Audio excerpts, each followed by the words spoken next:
everybody. We're back at you. I know we had made the comment. Oh, sorry, before I get into the introduction. With me, my name is Ephraim. With me is my trusty co-host, Coop. What's happening? I know we had made the comment a couple weeks ago that we were going to do this once a week, but man, summer vacation is tough, buddy. So Coop and I were just sitting there shooting the breeze and trying to figure out what's going to be the topic. I'm going to let Coop give it to you. We're just going to talk about the state of the world. I mean, seems like every day there's something new, and it's like it's an interesting time, and it's hard to know if we're living in the most interesting time in history. I bet every generation thinks that they're living in that time period. Yeah. But I just think with our current technology, where we can look back and study civilizations at different periods and points, that this has to be up there as some of the most interesting times in the history of the world. Well, I know I just keep seeing those that kept talking about, all those millennials talking about a once in a lifetime ... Like Yeah. the pandemic 5 years ago now, which is hard to imagine.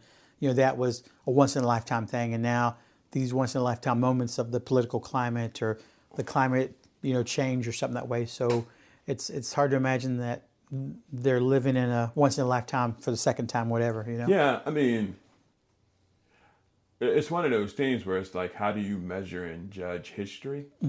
And with there being so many people on the earth currently, the impact. So like when there is a natural disaster Yeah. or a conflict, the death totals are so much higher today than what they've been in the past, simply because there are just more people Oh, yeah, 100%. in those places. So, I mean, this year in North Carolina, we saw generational flooding. And we literally saw floods wipe out roads and split mountains. And you think, man, has that ever happened before? And then you look into the history and you see, oh, well, 20 years ago, there was something that was similar, Yeah. but it wasn't as bad because there weren't as many people living in that region at the time. Yeah, true. So now, today, when you look at it, you go, wow, man, it killed 400 or 500 people. And you're like, man, it's insane.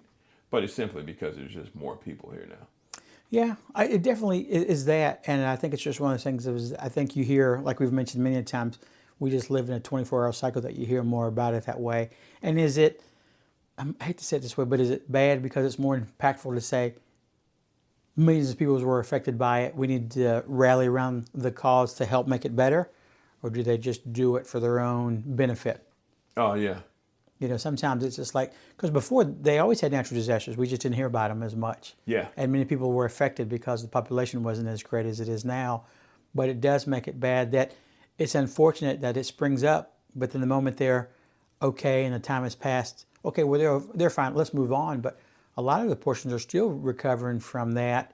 And that was last year. And even Katrina, 17 years ago, people are still being affected by that. And it's never come back to the way it was.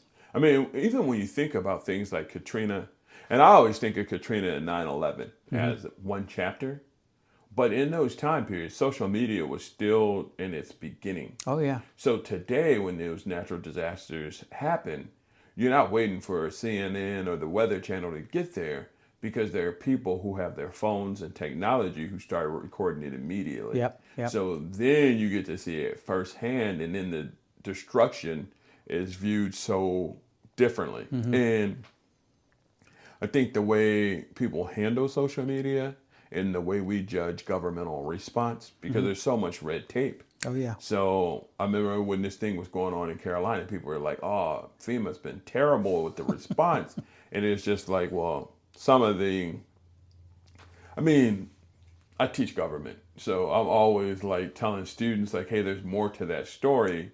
Like FEMA gives out certain amounts of money, but there's so much fraud that FEMA has to go through and do some background checking and making sure things are legit. Some people will show up and claim property, and then somebody will come in an hour later and claim the same property. Yeah. And so there's way more to it. Yeah, it definitely is bad, because even with the fraud now, with the line of work that I do, a lot of those PPE loans that people got way back in COVID, now they're coming back and going after them. And it's like, now there's time to audit the property. It's like, wait a minute, you were claiming money for employees you didn't have, for companies that all of a sudden you don't have and stuff that way. So now they're going back and trying to get those things. So yeah, it definitely is unfortunate. And as great as social media is at times, it's reminds me of a lot of how it's added more misinformation out there in the world, where it makes people less trusting of news media. Well, I don't follow public news anymore because they're fake news or they're slanted in one way. I only get my news off of social media, which is sometimes even worse because it's like people who do research via Wikipedia. Yeah. That's just someone's opinion. That ain't facts. I mean, I love the fact that you brought up the PPE loans and the PPP loans, and there was so much fraud just because the government tried so hard not to regulate it. So you called it a PPP loan. That's what it was at the time. It was not. They were never loans. So the Republican Party argued that if you gave people loans, you could give them restrictions and tell them where they could spend it. They changed them to a grant program, which means they had no responsibility to pay them back. So that's why the fraud occurred, because you gave them money. And this is why so many people started applying for the money. It's because they basically said, and I'll name one of the Congress people who was very involved in this argument was Marjorie Taylor Greene, who was a business owner. And she was like, if you give business owners money and tell them how to spend it, they're not going to take it. But for us to keep the economy going, we need businesses to stay open. So the conversation became, instead of giving loans, let's give grants. And then basically companies did what companies do. Some people took that money and they still fired employees. Some people took that money and opened up second spots. Some people took that money and put it into savings. Some people paid off debt. And that wasn't the purpose of the grant. And that's why I think some of those cases with some of that fraud is going to be interesting, because I think a lot of it was a trap. My favorite part about it was professional sports organizations got hammered. Yeah. Because people don't realize that the Los Angeles Lakers is a basketball organization. But within that, they have facilities in their arena that are small businesses. So the Lakers organization, big company, didn't qualify. But some of those small businesses within that company, they call them pass-through businesses, did. So then people found out, oh man, the Bus family got $13 million worth of loans. Why? Or grants. I keep calling them loans. Grants. How's that make sense? And it was like, because they refused to put regulations and rules in it. Because they were afraid that people wouldn't take the money. Where in the history of the world, no matter how many rules and regulations you put on money, if you give it to people, they're going to take it. So what ended up happening is the Wild West. And there's stories about churches that got $40 million. Yeah. They said they had 14, 15 employees. It turns out it was the pastor, his son, and his wife. Well, that's one of those things that's always been a bit of a skeptic with me, the people getting money that way, because like churches, I don't understand how they can always be tax exempt, corporations and with that way, because I mean, if you ran your household the way a church does, not to say the churches are bad, some of them can be, and we were 501Cs or whatever it is that way to go into your tax exempt, there's no way, because they would look at you like you're gaming the system almost. Oh, 100%. So I don't understand how they go and they can do it and they can legally do it without having any repercussions to them, and you can't look in their books because the way that they are and stuff. So it always makes me a bit skeptical of the way churches are run. They say it's all nonprofits, but churches are in a unique situation where it's a separation of state and church when it's convenient. So when you try to investigate it and regulate it, so my brother's an accountant, and some of his biggest accounts are churches. And when he goes back through their tax records, he's always like, man, there are so many intentional errors that they commit because they try not to pay accountants. And then once they get 5 or 6 years, and then they realize they're in massive debt and the bank is going to foreclose on their building, then they call somebody like him in, and they go in and go back through the books, and they call the government and say, hey man, they not only missed taxes a couple of years, but the government owed them taxes that they missed out on. And it's just one of those things where it's like, because we have this separation of state and church, but then it's a nonprofit, and people are always like, so do nonprofits pay taxes?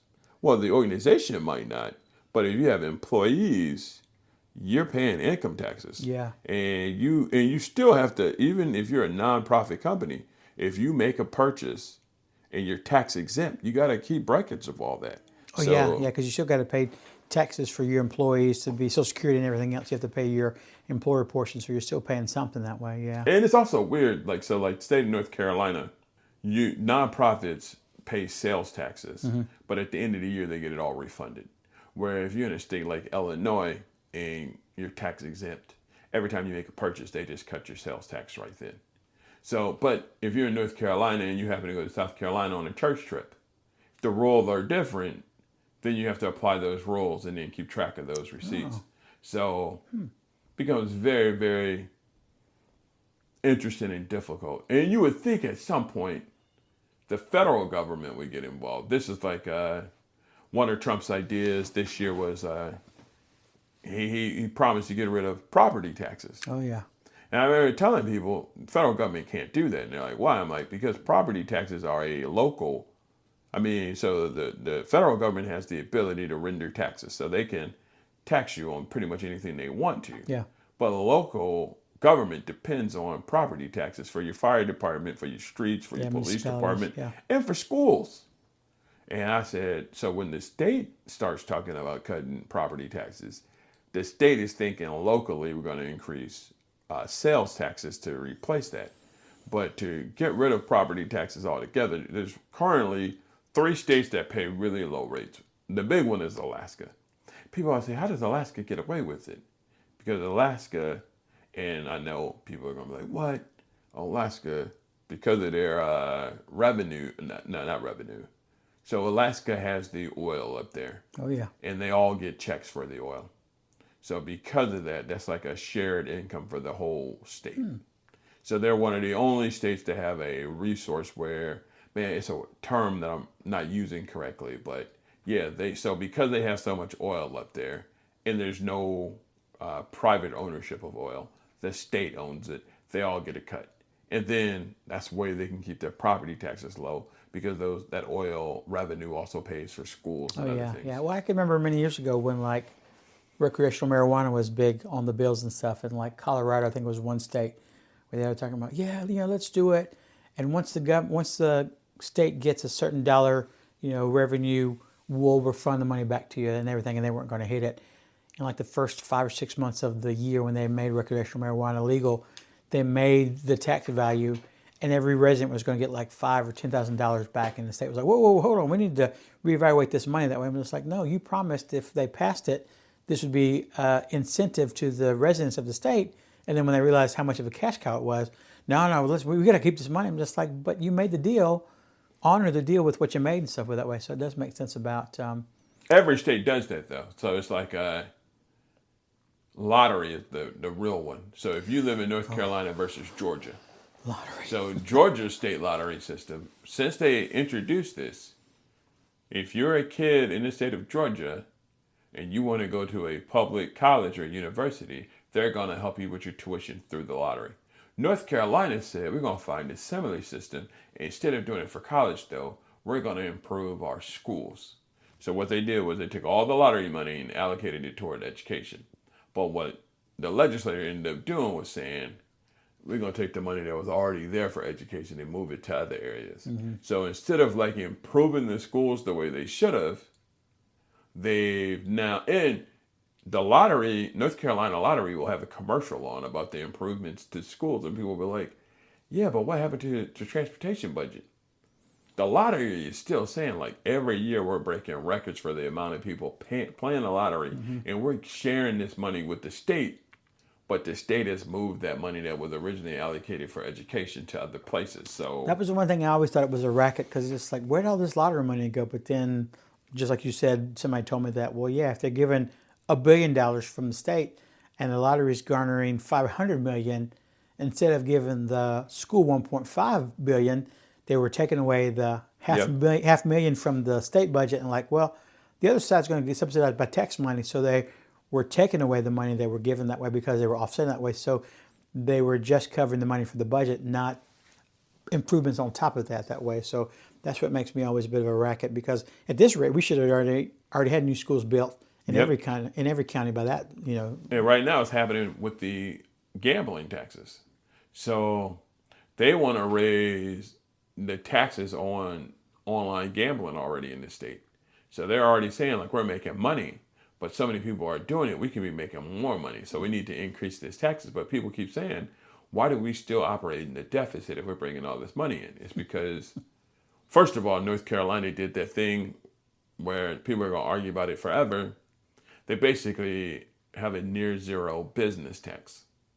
So businesses pay very low taxes here, especially when they're trying to attract people here. So I think last year we got Publix, right? Mm-hmm. Like the headquarters for Publix is here.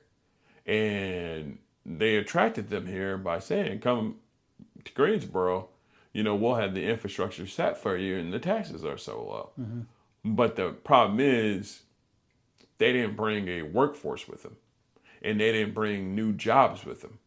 So all that money you were hoping to save because of these low business taxes, we're going to be able to generate these property taxes and sales taxes and state taxes never really pumped. And I know right now at the airport, they got that hypersonic company coming in where they're hoping for the same thing. And the reason why they're winning some of these contracts is because the business tax is so low. But nobody wants to talk about the fact that, I think that I saw a number the other day, like 30% of companies are still allowing people to work from home for part of weeks. And so if you're a really good employee, you can work from Texas and the company moves to North Carolina and you're of value to the company, they're going to let you stay in Texas. So then you never get that little bump you're hoping for. Yeah, I mean, it definitely makes sense, because, Texas is a state that doesn't have income taxes, so people wouldn't want to move from there. They have income taxes. Oh, but do they have state taxes? They don't have state taxes. Yeah, state taxes, yeah. So I know a lot of people want to live they don't want to move to somewhere, which makes sense and stuff that way. But yeah, I think you're going to have to get to the point that you're going to have to start getting people, a workforce you're going to have to be increased or have to be worked better upon and stuff and make it go. Wait, who was it last week? Josh Hawley.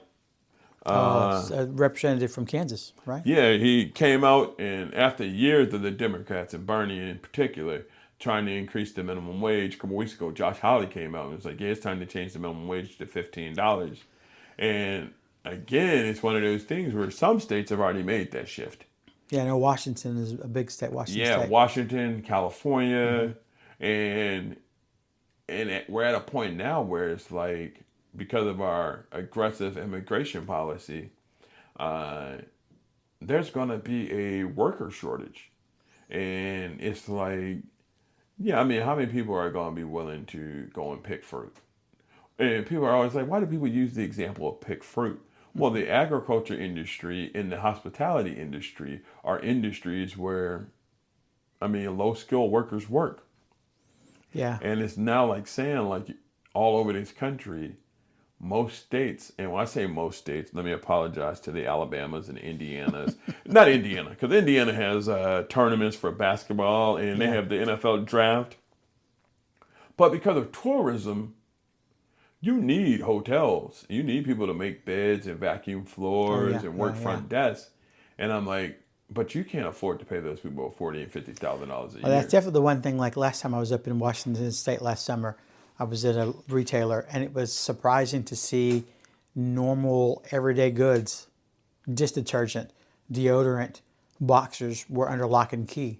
And it was weird because, one, I'm talking with my family who lives there, it's like they just can't support the number of employees, because at $15 or $17 hourly rate, you just don't want to staff a store of 100 people because you're paying people to essentially, if their foot traffic is low or other factors are going to it, that you're wasting money because you're spending more in labor than you are what you're making in retail spaces that way. So that's what they've done. But also too, the population is homeless is really badly, so they're trying to cut down on stealing and stuff. But it's unfortunate, just basic things. With them, they don't shop in the retail stores anymore. They just buy everything online and get it delivered to their homes because it's 2 hours and they can get something to their house, opposed to fooling with a retailer who's got everything under lock and key, so they just don't do it. It makes shopping very inconvenient to have to say, I got to go find somebody to help me get this item. Mm-hmm. And again, it's like this weekend in Italy, we saw a wedding that was over $50 million. Yeah, it's crazy. And they had like yacht taxis, and they shut down this whole area of Italy. And again, it's not me, but go back to the 80s when Reagan was talking about, like, man, all these millionaires, at some point they're going to be billionaires. And it's like, we have enough in this country and in this world for everybody to live a pretty comfortable life. But the problem is at this point, and we always talk about minimum wage, and I know there's somebody out there going to listen to this and say, oh, Coop's a socialist. But nobody ever talks about maximum wages. The only people that ever talk about maximum wages is sports. Yeah, they always put a cap on it that Yeah. way because I guess are they doing it more from the standpoint to be equitable to everybody, so the teams that have the haves and the have-nots don't spend more than those who don't? Isn't that crazy? Because when you talk about a league where people get guaranteed contracts and paid, the NBA is that league. So in the last 7 years, they've had 7 different champions. That's parity. That's what leagues dream of. People love dynasties, but people love parity even better because that means if my team is trash, 3 or 4 years, situation can change, and I got a shot for a championship. But LeBron James gets paid $52 million. I mean, the greatest quarterback in the NFL is Pat Mahomes. He makes $45 million. And the NFL is ranking in way more money than the NBA. Yeah. So then people say, well, smaller teams. But I'm like, yeah, but there's something else to the fact that first of all those teams are billion-dollar teams. Oh, easily. Yeah. So, and then Major League Baseball is the only major league sport where they don't really have a cap. And Yeah, that's they why you never see have. some guys like Aaron Judge get paid crazy amounts of money. Or even like Otani, that 10-year, $700 and some odd million deal he just recently signed. And the way they allowed him to do it, Major League Baseball is like the Wild West, where they deferred most of that. Yeah. So he's getting paid like for the next 7 or 8 years, Yeah, $20 million a couple a year. million, and then the 10 last, years down the road, he'll get $500 million. yeah, he'll get all the And book it's just yeah. like, I've always wondered that. I've always said, like, if we operated everything like Major League Sports. So you say, oh, why does Major League Sports have salary caps? Well, they want equity. They want balance. Yeah. And I'm like, so why wouldn't you want that between companies? So to make sure Apple and Google don't dominate the world, let's put a salary cap on what you can pay your executives. So Mark Zuckerberg, you can't use Zuckerberg. He created his own thing. And that'd be like saying Paul Brown, because Paul Brown started the Cleveland Browns and then that's true. later the Cincinnati Bengals. And both of those teams, are cheap teams. But it'd have to be like saying, these executives, we're going to cap them out at $100 million a year just to keep everything balanced. But if you said that, people would go crazy and call everybody socialist. But professional sports do that all the time. Well, I think you get into the mode of where, that one phrase, the free market should determine what prices should be and stuff like that way. So I think if you said where Google or Apple or something, okay, you could only have a budget of X millions of dollars or billions of dollars, whatever that way, you would get upset with that way because it would be socialism because, well, no, the market drives the prices of them and the value of their company that way. But in sports, they can do it that way because it's not really, you don't really compete in the open market against other employees and stuff. So I think that's probably why You they kind can of do, it. though, because like the price of a ticket of a game or how much you pay. So nobody ever talks about coaches' pays. So there's no cap for coaches in professional sports. No, this is true. I mean, and then think about, I got you. Think about college in the last decade. NIL, there's no caps. I mean, what they say, Cooper Flag made $27 million this $28 year. million. Yep. And then he signed as the number 1 pick for the next 4 or 5 years. He only can make like $50 million. I think 50 or 60 or something that way. Yeah, it's like, so in some aspects, some sports are already the Wild West. I mean, boxing, UFC, I mean, those guys have no caps. Yeah, because it's definitely, I think, the value of what they can bring to a gate is what makes them. This brings us to Ace Bailey. So Ace Bailey was that young kid who said he didn't want to play for the top 5 teams in the NBA draft. Did you see though what he thought the draft night was going to be like? The NBA 2K game. where he could pick his own team. But think about that for a second. So Efren Jr. and Ellison Jr. go to the same college. Ellison is a software engineer, Ellison Jr. Efren Jr. is a basketball player. Both graduate on the same day. Both have dominated in college. Ellison can go pick any company in the world he wants to work for and make as much money as he wants to. Efren has to enter a draft where he's picked. Yet we just said it's free market capitalism, and they're both involved in it. But I think they go back to the rules of being equitable. Just like you said, the last 7 years they've had 7 different champions. I think they do it so every small market team, or potentially every team in the league, has a chance to get that gold ring. So, but why don't we have Microsoft, Google, Apple have a draft for the best college kids coming out? Because that caps their potential. But in sports, we do it all the time. Yeah, because that was definitely, the thing with, a lot of kids, like in NFL, you can't leave until you're 3 years removed from your high school graduation and stuff. But if you said, like the example you had where your son was there and was doing good in software engineering, my son was good in basketball, he'd have to play, if it was football, he'd have to play 3 years, my son would, before, opposed to your son is a prodigy. At the end of his freshman year, he's like, you know what, Dad, this is not for me. I'm going to and start making cold, hard cash now. You can, because you're not limited by the restriction of the body type or the body age or whatever that way for me. And why even have those rules? My favorite one is, because you see this all the time. One of my favorite moments in all of sports was the decision. People villainized LeBron James because ESPN came to him and said, we want to televise free agency. And LeBron James said, let's do it and all the proceeds go to Boys and Girls Clubs. They put it on TV and he laid out all his options and he picked his team, and he said, that's the worst guy in sports. Because people hate the idea that players get power and decisions in their careers. But Mr. Cooper, as a teacher, can quit my job the third day of school and go to another school, most of the time without a penalty.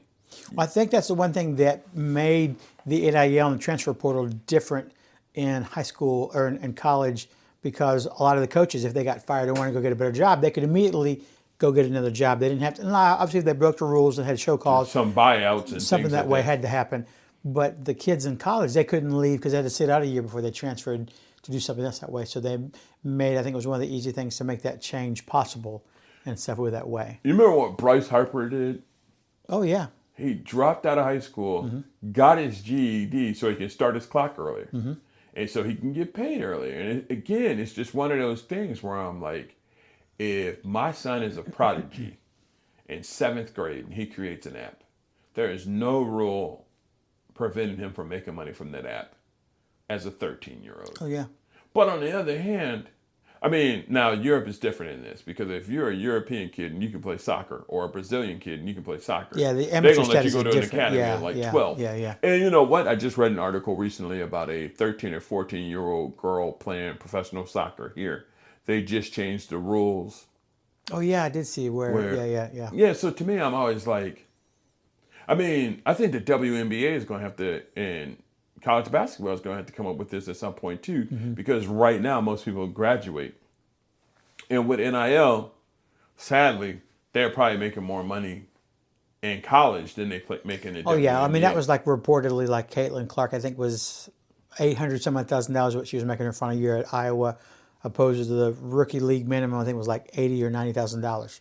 So it was like 10%. I think they boosted it a little bit when Caitlin Clark came up, because right now the WNBA is they're not making NBA money, but they're now starting to make decent money. So they just announced they're about to add 3 more teams, and I saw the other night that the Valkyries have sold out every game so far this season. They're a new franchise, so yeah, I mean, but I just always think, like, when we talk about socialism and labor laws and rules, if we operated everything free market wise, sports would look a lot different. I mean, because if you ever watch the penalties and the competitive balance in like the Euro League soccer, it's insane. Like Man City will go out and get like 4 or 5 of the best players in the world, and there's really no rules preventing it unless they lie about it. If they make back deals or... Yeah, because I know they definitely have like transfer windows and things you can do and stuff, but I don't believe there's any kind of caps or restriction on those things, because you're always hear about those consistent teams always doing good, like the PSGs who just recently won the Champions League. I think they're always one of the top performing teams every year, so it's like they never get tired of seeing the same team over and over. Yeah, I mean, it's just one of those things where it's just like, for some reason, people think about Oklahoma City. That's a great story because they have a lot of talent on that team. Most of those players they drafted themselves. Oh yeah. So Hartenstein and Caruso, a terrible trade from the Bulls. Hartenstein was a free agent who played really well for the Knicks last year. But everybody else they drafted, how did they do it? They tanked.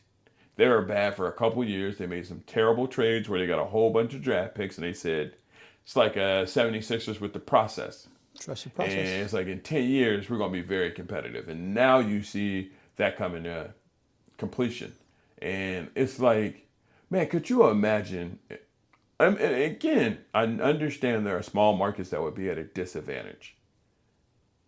But I also think it would make teams better. And it would make make owners sell teams if they couldn't be better. So if you're saying, I'm going to put $1 billion into this team, Yeah. and I'm going to pay my players the most in the league to be competitive, I think that probably make the sport better overall. But right now with revenue sharing in Major League Baseball, so if you're the White Sox, your stadium's never full, and you're never over that salary cap apron where you have to pay other that's teams. true. But the Cubs and the Yankees are paying a part of your salary every year, but you don't care because you're still making money. Yeah, I mean, it definitely makes it, I think they do it for competitive edge, so everybody, again, like I said, has the opportunity to get that brass ring or the gold ring.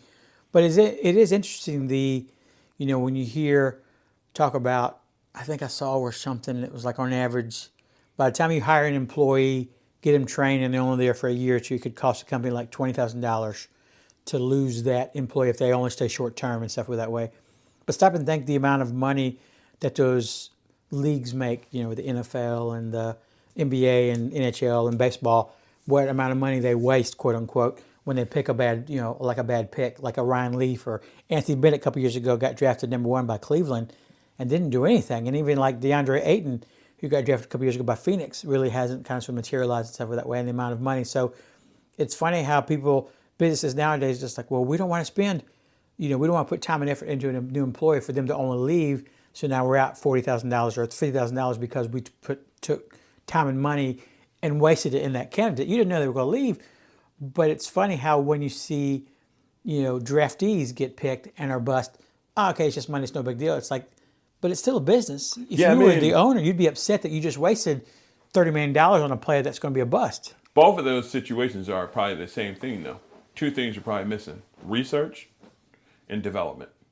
I mean, that's one thing that's always ever funny to me, that even now there's never perfect science on how to draft these guys. Because, I mean, they've been doing drafts for 40 years in the NFL or the NBA and longer, I think, in the NFL.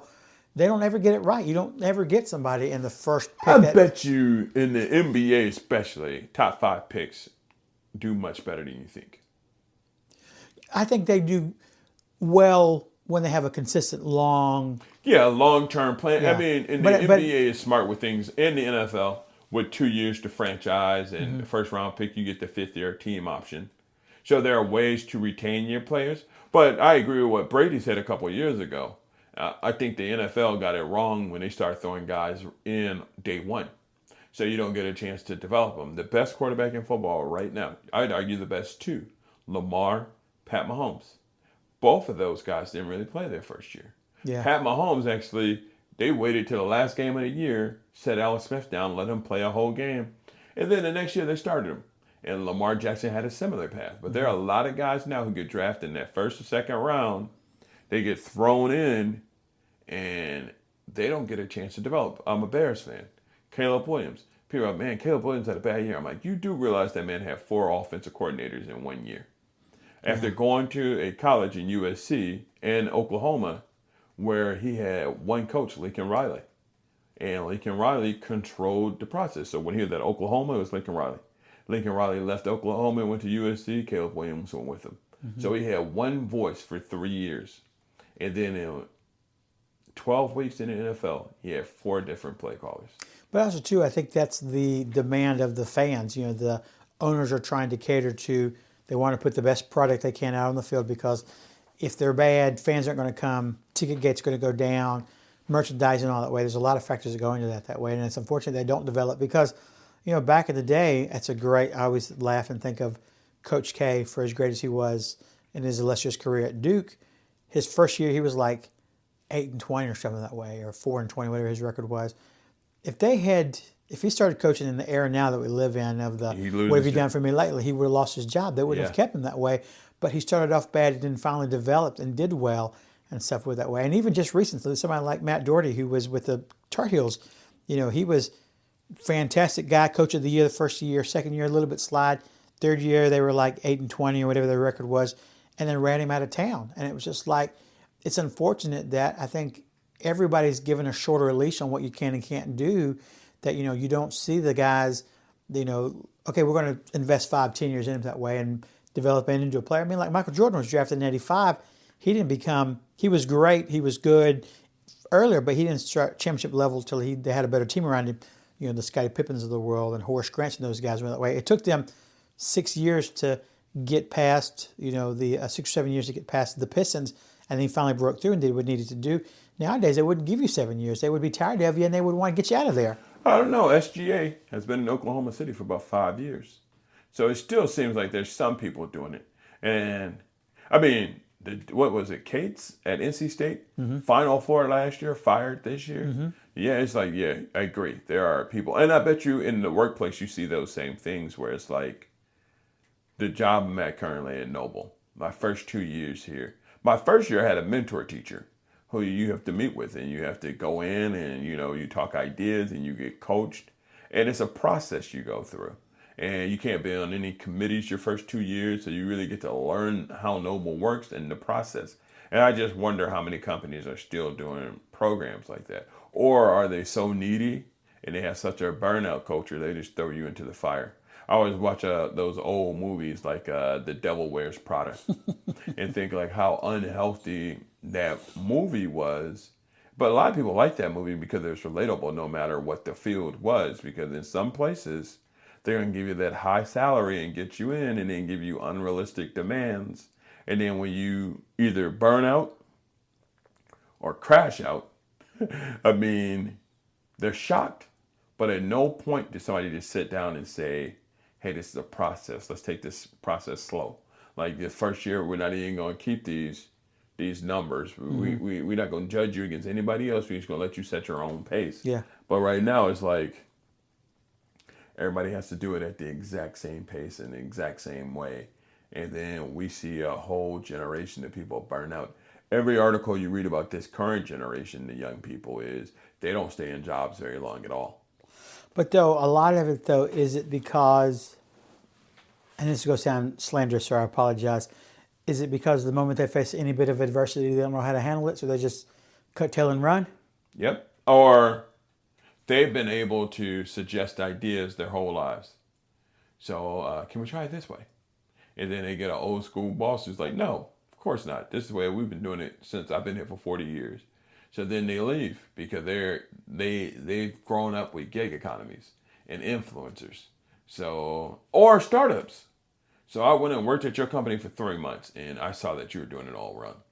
So I'm going to go and start my own, see if I can do it a little differently. And some of them are finding success and others are failing. I think it's going to be interesting to see what happens with college the next decade. Well, definitely is one of those things that I think people live in an unrealistic world of you become an influencer. It's just like all of a sudden you see them pop up overnight. Oh man, this person's an influencer. I want to be like them. But what they don't tell you and you don't see is the time, effort, years, months, days, whatever it is that got them to that point. It isn't like all of a sudden they struck oil that night. I mean, it's a long, arduous process to get to that point. It isn't just like 100%. instantaneous overnight.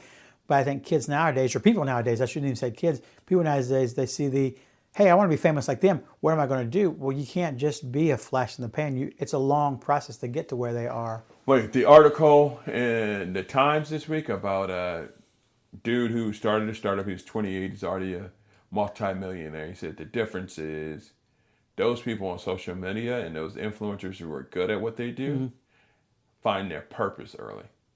So they're not going to settle. So like, how our generation is like, everybody went to school for that one thing, but ended up doing something else because eventually they had to settle for a job.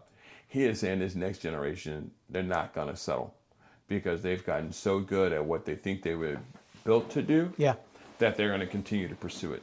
And when they can't find a company to work for, today they live in a world where they can generate their own, and you're going to see way more startups. Well, do you still think it could be bad because they would lose, faith isn't the right word, but they would lose interest in a job that's going nowhere? Oh yeah, 100%. So then, is there a way, do you have to teach kids nowadays or people nowadays more life skills on how to better handle a dull, quiet situation before they get to being a contributor in a company or organization?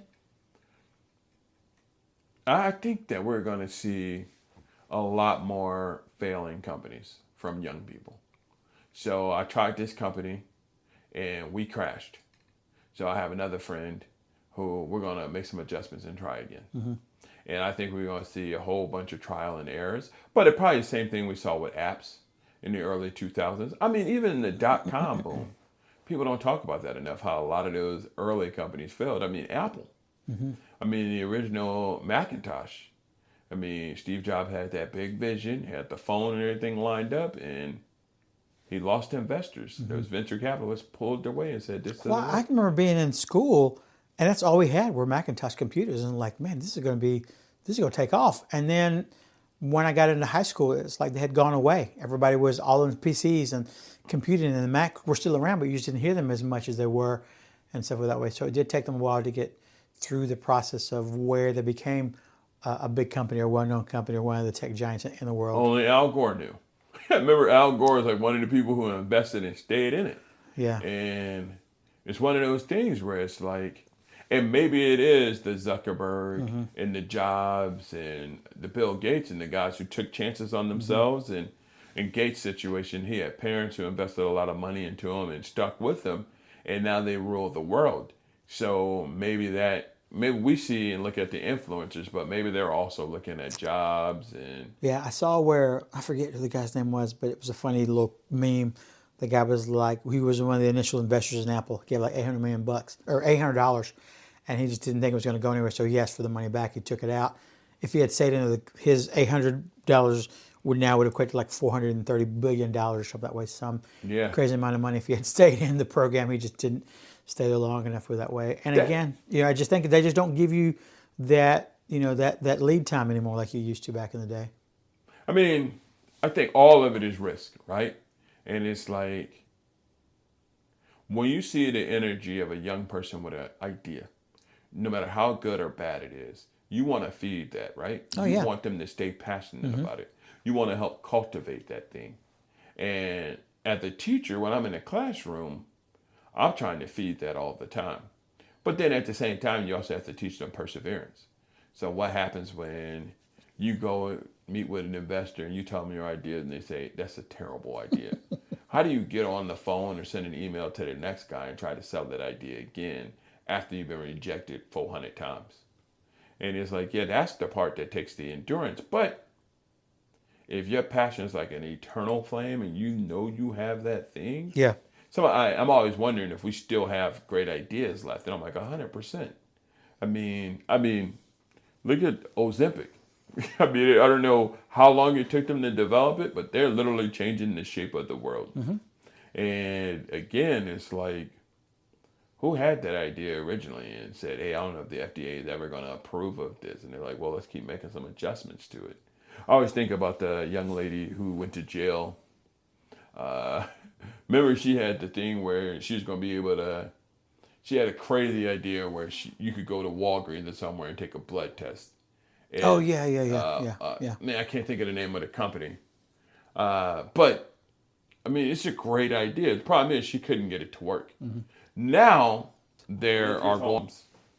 And now that thing is coming. And that thing is not only going to save lives, it's going to save people tons and tons of money.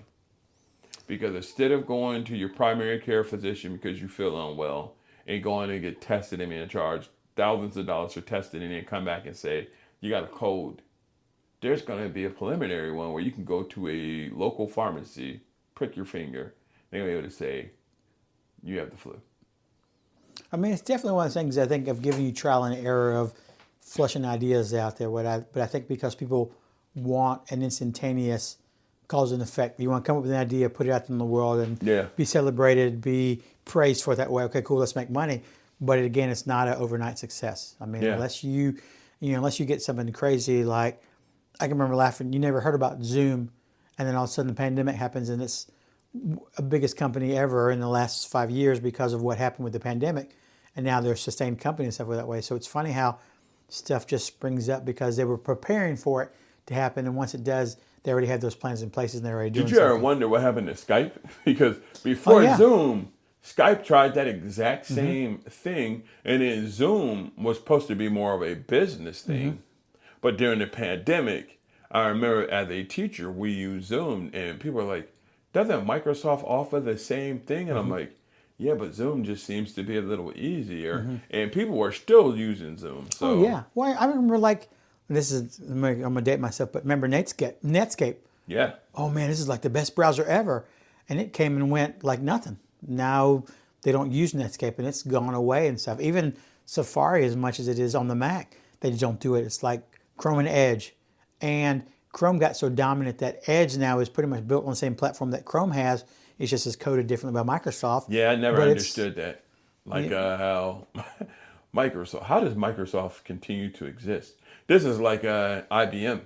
Every time I tell students about IBMs, they're like, IBM still exists? I'm like, yeah, businesses use IBM. It's kind of like the Palm Pilot and the, what was it, the Crackberry? Yeah, the BlackBerry. Yeah. Yeah, I mean, but the personal, like, so I'm always telling, Steve Jobs is saying, like, everybody should have a computer in their home. People are like, did people not have it before? I'm like, people had IBMs, but people thought of that as being an international business machine. Oh yeah, like ThinkPads are still big in the environment that I work in. You still see them every so often. And everybody else got iPads. And then when you go to schools, for some reason, they're running around with Chromebooks that don't last very long. And I'm always like, yeah, it's like, it's going to take some innovation and outside thinking. And when Steve Jobs was thinking everybody needed a personal computer, the PC, people are like, do they really? And now today, most people are walking around with computers on their wrist, in their pocket.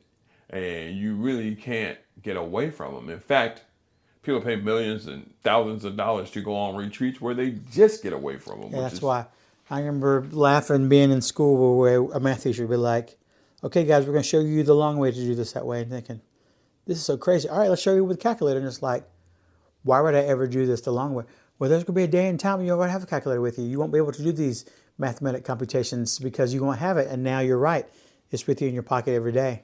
I mean, if your kid has an iPad, they don't even have to know how to do math anymore. And I know for math teachers that has to be a struggle because they know they're seeing kids write down problems and taking home homework. They're going to get home and get on that iPad and hit that equal sign and they're going to work out the problem for them. And it's not teaching them, it's just doing it. And then it's like, so what's the value of it? It's like, well, learning how to do math is comprehension and memorization and how to formulate ideas. So you need to go through the process. So it's like, you got to get them away from their technology. But at the same time, if you're you're trying to figure out interest rates on your house payments, you're not going and doing the compound math. You're using your calculator. Oh yeah, but I mean, but it's basic stuff if they tell you. Because I can remember when I was buying my house 18 years ago now, making the comment of, for every $1,000 you spend on your house, $7 of it is what the mortgage would be. So if you're buying, a $150,000 house, you divide it by 7, and it's like, was it $8,700 or whatever it is? The math is, I can't think of it quickly enough, but that's what the monthly mortgage payment is. So you can do it for every $1,000 you finance, it's $7 you would spend. So it's simple stuff that way, but they don't teach the kids nowadays that. Yeah. And even like cursive, I always ever laugh when they see those incoming freshmen coming into school. It's like, okay, you know how to write cursive? What's that? Like, they don't even know how to sign their name. Do you kids know how to sign your name? We taught them. Okay. But I think it was New Jersey or some state this week just passed the law that they're bringing cursive back. So they're going to teach them how to write in cursive all over again. And again, I'm saying, man, I'm planning for lessons this fall and I'm doing voice to text because I'm sitting here and I'm like, yeah, I can type or I can write, but I'm tired. So for this next segment, I'm just going to speak to it and let the computer do its job. And again, I do not know where AI is going to be tomorrow. Better yet, 5 years from now. Yeah, I can only imagine what, as you're doing talk to text and you're not grammatically correct, will AI correct it and massage that It does it already. idea? It'll do it. It highlights it in blue. So sometimes my urban diction comes out a little bit. So it'll just say, "Is this what you're meaning?" And so it's already there. And again, it's like it's hard to stop the progress. Last year, I think there are teachers in school saying, like, I, as a teacher, am not going to use ChatGPT or Gemini, Copilot, and now everybody's using it. I mean, it's just one of those things where it's like, I can sit down here and list out the top 10 events from the year of 1920. And I'm going to have to Google search and I'm going to have to pull out a textbook. Or I can say ChatGPT, give me the top 10 events from 1920. And then I have to go back in and research and make sure it's accurate and make sure the numbers line up. Yeah. And I'm like, at this point, it's like somebody is sitting somewhere with a typewriter right now. And every time they make a mistake, they got to pull out some whiteout and then retype it. And somebody else is sitting there on a computer and they're deleting. Well, I can remember when I started my job doing carbon copies. You know, it was like the white copy was what you turned in. Oh, God. The yellow one is what you kept for references, and the pink was what you sent to the respondents. And it was like that's how they did multiple copies because they wouldn't copy. Copiers weren't that around that way. So why make the copy of one thing? We can just do a carbon copy and type, and it would type it out that way. And even now, like me doing kickball and softball, I still have carbon copies of a lineup when I give to the opposing team, when I give to the city league. It's like one from my book. So it's even funny how some of those, as much as we live in a world of immediacy and efficiency, there's still old school ways that people just can't get rid of and stuff. You always want that paper copy will never go away and stuff that way. So, but yeah. So, all right. Well, I think this is a good spot to end at, since we always reference songs. A lot of times we were talking about socialism and money and stuff that way. So makes me stop and think of a great song by the O'Jays, "For the Love of Money." Great song. Some people got to have it. Some people really need it. Listen to me, y'all. Do things, bad things with it. For the love of money. Yeah, so that's a great lyric to end on. Steal from their mother. Oh, man, great song. So we'll be back with you guys next time. With you always, my name's Efren. I'm trusted co-host, Coop. What up? See ya. Have a good one.